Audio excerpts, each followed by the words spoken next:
মসজিদে ঢুকে মুসলমানদের উপর হামলার হুমকি দিয়েছেন মহারাষ্ট্রের বিজেপি বিধায়ক নীতেশ রানে।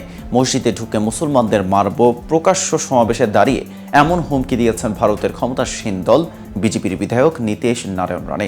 গেল রোববার মহারাষ্ট্রের আহমেদনগরে এক সভায় বক্তব্য দেওয়ার সময় তিনি হুমকি দেন। আর এমন সাম্প্রদায়িক বক্তব্য দিয়ে কঠোর সমালোচনার মুখে পড়েছেন তিনি। সারা ভারত জুড়ে চলছে তুমুল উত্তেজনা, কিন্তু বিজেপি বিধায়কের কেন এই হঠকারী মন্তব্য আর এর ফলে কি প্রতিক্রিয়া দেখিয়েছে বিজেপি, এ বিষয়ে বিস্তারিত থাকছে প্রতিবেদনের বাকি অংশে। আর কেটিভি নিউজ 24 চ্যানেল থেকে আপনাদের সাথে আছি আমি মেহেদি হাসান।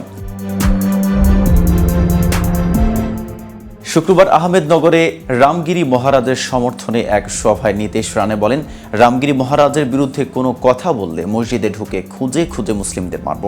এটা মাথায় রেখো। সোশ্যাল মিডিয়ায় এমন ভিডিও ব্যাপকভাবে ছড়িয়ে পড়ার পর তার বিরুদ্ধে 2টি মামলা করেছে আহমেদনগর পুলিশ। একরকম বাধ্য হয়েই এই ব্যবস্থা নিয়েছে পুলিশ। এদিকে আসাদউদ্দিন ওয়াইসির দল মজলিস ইত্তেহাদুল মুসলিমিন গোটা ইস্যুতে কঠোর প্রতিক্রিয়া দেখিয়েছে। দলটির নেতা ইমতিয়াজ জলিল বলেন, রামগিরি মহারাজের মন্তব্য একটি রাজনৈতিক ষড়যন্ত্রের অংশ, তার বিরুদ্ধে ব্যবস্থা নেওয়া উচিত। দলের মুখপাত্র ওয়ারিশ পাঠান বলেন, আহমেদনগরে বিজেপির বিধায়ক নীতেশ রানে প্রকাশ্যেই হুমকি দিচ্ছেন যে মসজিদে ঢুকে এক এক করে মুসলমানদের মারবেন তিনি। প্রকাশ্য সভায় তিনি মুসলমানদের বিরুদ্ধে ঘৃণা ছড়াচ্ছেন। বিধানসভা ভোটের আগে বিজেপি মহারাষ্ট্রের সাম্প্রদায়িক ঘৃণা ছড়ানোর চেষ্টা করছে।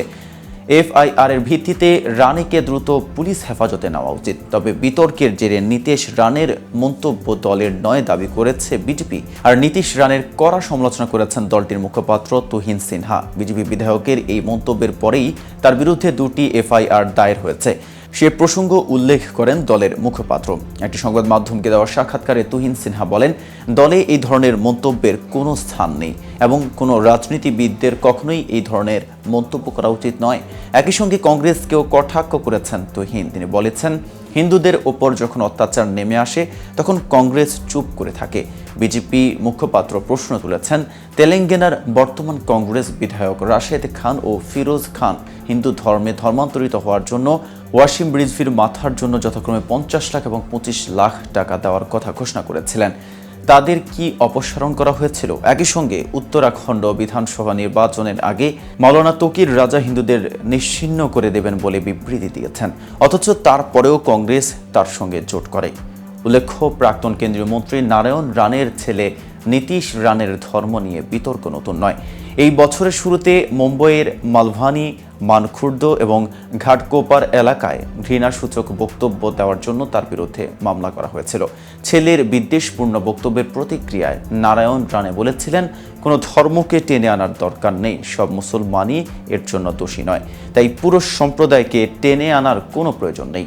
আজ এ পর্যন্তই। নিত্য নতুন সকল আপডেট পেতে কেটিভি নিউজ 24 এর সাথেই থাকুন।